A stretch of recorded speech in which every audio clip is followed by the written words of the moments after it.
I had a system, a particular way that I put it all out there, with thoughts and words and pen and paper melodies.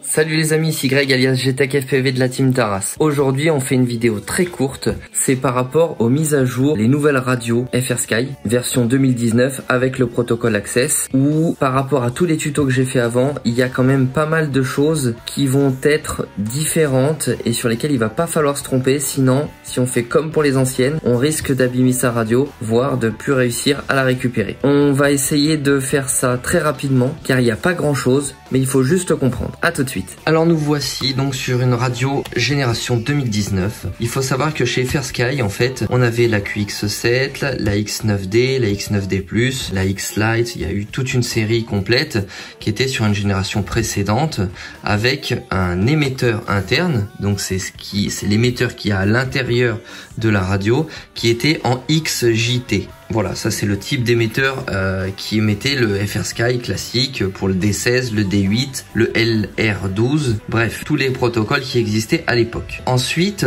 ils ont créé la série Horus, qui elle avait un émetteur IXJT, un tout petit peu différent, mais le principe était grosso modo le même, donc du coup, on va pas revenir dessus, d'autant plus que cette série n'a pas très bien marché, enfin il y a très peu de gens qui ont des radios Horus, donc du coup, on va faire l'impasse là-dessus. Nous, on va juste arriver sur cette génération 2019 qui est un petit peu différente. Dans la génération 2019, nous avons les Taranis X9D Lite, donc sur lesquels il y a moins d'inter et de potentiomètre. Il y a certainement des versions SE avec les sticks en version effet Hall. Ensuite, nous avons les X-Lite qui existent en Access. Donc jusqu'à maintenant, les Taranis, elles étaient sur un protocole qui s'appelait ACCST.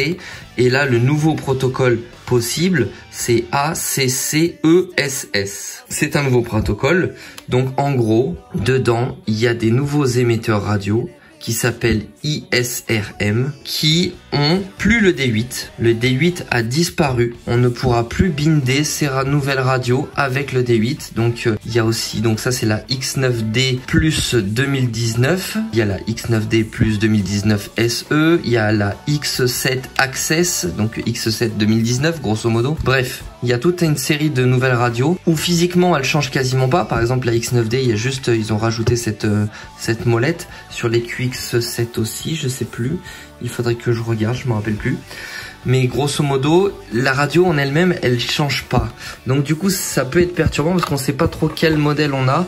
Il faudrait juste, à la limite, regarder sur la boîte. Parce que même sur la radio, si vous voulez, c'est pas forcément marqué. La seule chose qui va vous indiquer, c'est peut-être cette petite indication là, Access. Si vous avez ça, ça veut dire que c'est un nouveau modèle, version 2019. Sur les boîtes, vous avez un petit encart ici, qui vous marque X9DP pour plus 2019. Donc, quand c'est marqué 2019, ça veut dire que c'est un nouveau modèle. Et d'ailleurs, vous avez le RF mode. Donc, on a bien le Access. Donc, ça, c'est le nouveau ACCESS.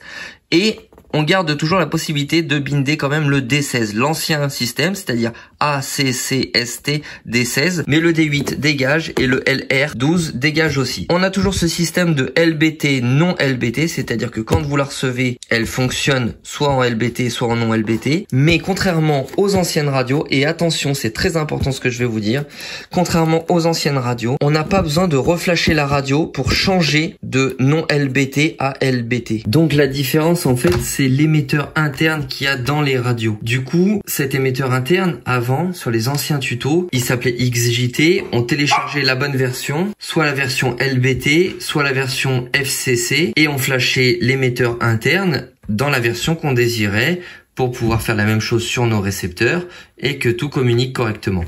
Là, en fait, c'est un nouveau firmware que vous trouvez aussi sur le site de FrSky. Donc, c'est le firmware de l'émetteur interne. Attention, pas le firmware de la radio qui est OpenTX, mais le firmware IRSM de l'émetteur interne qui, lui, n'a pas de LBT ou EU ou FCC, rien du tout. Lui, il y a un seul fichier, on flash et ensuite, quand vous êtes dans la radio, tout simplement, hop là,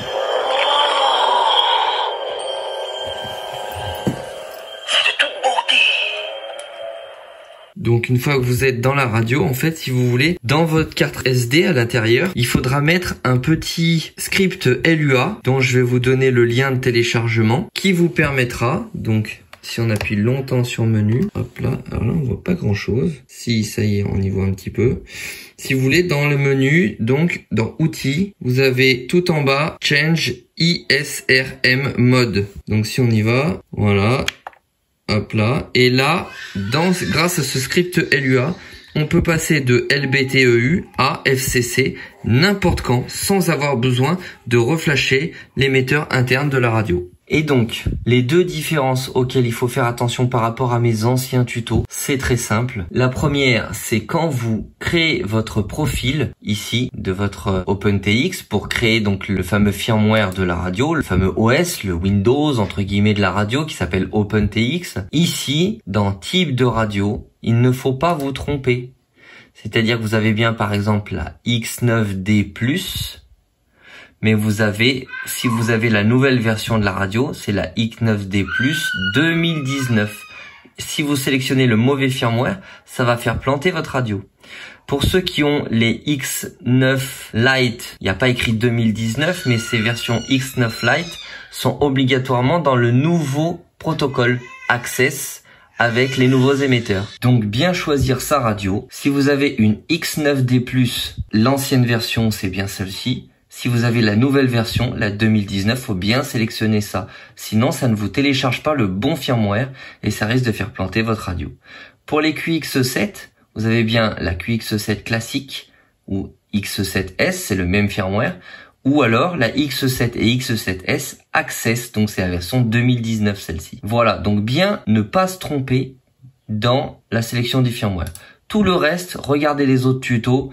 Normalement, il n'y a pas grand-chose qu'à changer. Ça ne pose aucun souci. Une fois que vous avez fait ça, vous pouvez cliquer là-dessus donc pour télécharger le firmware. Vous le téléchargez, vous le mettez sur votre ordinateur et sur la carte SD pour mettre à jour via la carte SD. Ça, vous regardez l'un des derniers tutos que j'avais posté. Ou alors, à la fin du téléchargement, il vous propose de transférer le firmware via le câble USB directement à la radio, ou alors vous cliquez sur ce petit icône ici qui est transférer le firmware à la radio. Donc ça, c'est la première chose qu'il ne faut pas oublier, ne pas se tromper dans le firmware. Si vous avez une version récente 2019, faut bien mettre le firmware récent 2019. Et donc la deuxième chose qu'il ne faut pas faire pareil que dans mes tutos précédents, tout simplement, c'est donc quand vous allez chercher par exemple votre radio, avant par exemple quand on avait une QX7 ou QX7S, qu'on allait dans Download, nous avions le firmware XJT, donc l'ancien émetteur qui allait avec les anciennes radios, qui d'ailleurs était mise à jour il n'y a pas très longtemps. Ça vaut le coup de faire une mise à jour. La version 2.1.0 ne fonctionnera qu'avec les récepteurs qui ont été flashés avec la version ACCST 2. quelque chose. Sinon, ça sera pas compatible. Il est possible que si vous ayez mis à jour votre firmware XJT, mais pas vos récepteurs, vous n'arriviez pas à binder. Et donc, si vous avez une radio dans le nouveau protocole, surtout, allez bien sur le profil de votre radio, par exemple la X9D+ 2019, Download. Et là, donc, on a bien le nouveau firmware pour les nouveaux émetteurs qui s'appelle ISRM. Ici, tac, que l'on télécharge dans sa dernière version. La plupart du temps, c'est ce qui est le plus courant. Et ensuite, tout le reste est pareil. C'est-à-dire que vous mettez ce fichier sur la carte SD, flash émetteur interne, ça change pas par rapport au tuto d'avant. Donc pour le script LUA concernant le changement en EULBT ou en FCC, vous tapez script LUA ISRM et le premier résultat que vous trouvez, celui-ci là, donc c'est blog Siedel Philippe. Donc changer FrSky ISRM mode de EULBT à FCC. Vous cliquez dessus. Vous avez toute une série d'explications de comment ça marche. C'est super bien fait. Jusqu'à la fin, vous avez carrément ici, vous cliquez sur Download, hop, il vous le télécharge et le script, il est là. Dans les téléchargements. Ensuite, vous suivez donc tout ce qui vous est expliqué ici. Même si c'est en anglais, c'est hyper simple à comprendre. Il y a tous les visuels, là, il vous montre comment on fait et tout ça. C'est vraiment génial. Je vais pas vous refaire un tuto pour ça. Ça suffit largement. Donc, pour résumer, en gros, quand vous recevez votre radio toute neuve et que vous voulez tout mettre à jour pour être sûr d'être complètement mise à jour, c'est très simple. La première chose, c'est dans OpenTX Compagnon, donc le logiciel compagnon que vous pouvez télécharger sur internet. Donc c'est créer votre profil, tac. Donc là vous faites un nouveau profil, hein, tac tac, et après quand vous êtes dans les paramètres de votre profil, choisissez bien la bonne radio. Donc là c'est une X9D Plus 2019, mais ça peut très bien être une X7 Access par exemple. Ensuite tout le reste comme les autres tutos, il y a rien de changé, et une fois que vous avez fait ça, hop, on télécharge le nouveau firmware et après on le transfère soit via la carte SD, soit via directement le logiciel et le câble USB avec cette petite icône là où à la fin du téléchargement il vous le propose. Bien évidemment, toute la partie de la carte SD ça ne change pas. On télécharge la carte SD, donc tout le contenu de la carte SD, on met ça sur une carte SD qu'on met dans la radio. Chaque carte SD correspond à une version. Si vous avez une vieille version de votre carte SD, ça ne marchera pas. Il faut une version récente. Tout ce que vous aurez à faire, c'est dans votre vieille version récupérer vos fichiers audio, vos images, les choses importantes et les remettre en place dans le contenu de la nouvelle carte SD. Hop, et vous transférez tout ça. Donc ça, c'est la partie 1. On fait la mise à jour du logiciel de la radio, c'est-à-dire le pseudo Windows de la radio, entre guillemets. La deuxième partie, c'est de mettre à jour la partie interne de l'émetteur, donc, de la radio. Donc l'émetteur interne, là vous allez dans votre sur le site FR Sky, hein, vous allez sur votre modèle de radio. Et sur votre modèle de radio, dans la partie download, vous aurez donc le firmware de l'émetteur interne qui est proposé en téléchargement. Vous le mettez dans votre carte SD dans le dossier firmware et vous cliquez dessus avec la radio pour faire flash émetteur interne. Ça, c'est la deuxième partie, la mise à jour de l'émetteur interne de la radio. La troisième partie sera pour changer la norme de cet émetteur interne qu'on vient de mettre à jour, c'est-à-dire en EULBT ou en FCC, selon ce dont vous avez besoin. Donc, vous allez sur le site que je vous ai dit en tapant script LUA sur Google. Vous allez donc atterrir sur le blog, hop là, je vous le mets, hop, tac, qui vous propose tout un tuto complet avec les étapes par étapes. C'est en anglais mais en fait c'est écrit en très gros et vous avez toutes les images.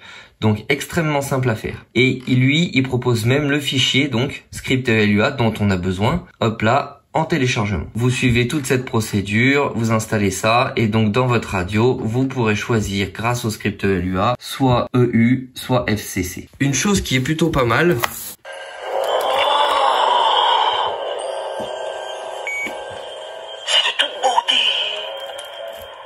dans le nouveau firmware donc de la radio, la première page maintenant c'est une page outils où vous avez directement accès par exemple au script du Crossfire, au script des modules FR Sky si vous en avez, et donc ce fameux script LUA pour changer de mode, donc ça c'est très bien. Et si on va dans les pages suivantes, avant on ne pouvait pas connaître la version de l'émetteur interne, on savait pas, on pouvait pas lire ici dans la radio si l'émetteur interne était en EU ou en FCC. Quand c'était donc des émetteurs XJT, on ne pouvait pas savoir à moins de reflasher. C'était la seule solution, fallait reflasher. Là, ici, avec les pages, on va arriver dans une page, la fameuse page où on a tous les systèmes de firmware.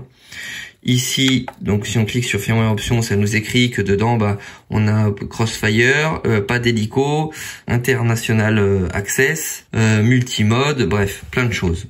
Hop, exit. Par contre, juste en dessous, maintenant, vous avez version module RX. Donc c'est la version du module émetteur interne. Là, il nous met donc la version du matériel. La carte, c'est une 1.1.0. Et par contre, il a été flashé en version 2.1.0, qui est la dernière. Et là, actuellement, il est en EU. Si je vais dans le script LUA et que je le passe en FCC, et à ce moment-là, ce sera écrit 2.1.0 FCC. Et à ce moment-là, ce qui est bien, c'est qu'on n'a pas besoin de flasher. On passe de l'un à l'autre comme ça et on peut savoir en quoi on est grâce à la lecture du firmware ici. La dernière partie sera très différente, entre guillemets, c'est parce que c'est la partie des récepteurs. Donc, ces fameux récepteurs avec le nouveau protocole Access ne fonctionnent plus du tout pareil. Les binds et tout ça, c'est complètement différent de ce qu'on avait avant. Je vais pas le faire dans cette vidéo, je vais pas vous montrer comment ça marche.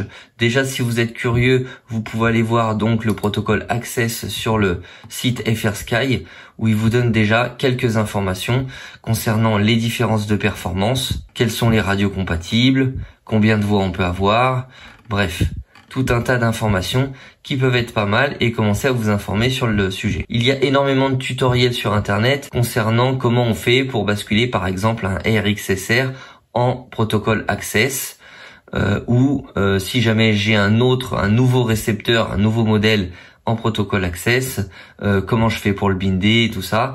Pour l'instant, vous avez plein de tutos. Je vais pas m'engager là-dedans puisque je n'ai pas de récepteur Access étant donné que je suis en Crossfire. Donc voilà, vous aurez des tutos un petit peu partout sur internet. J'espère que cette vidéo aura été assez claire, rapide, peut-être un peu trop longue comme d'habitude, mais que malgré tout vous avez à peu près tout compris. N'hésitez pas à m'écrire des questions, j'essaye de répondre le plus rapidement possible, que ce soit sur Facebook ou sur YouTube. À très vite!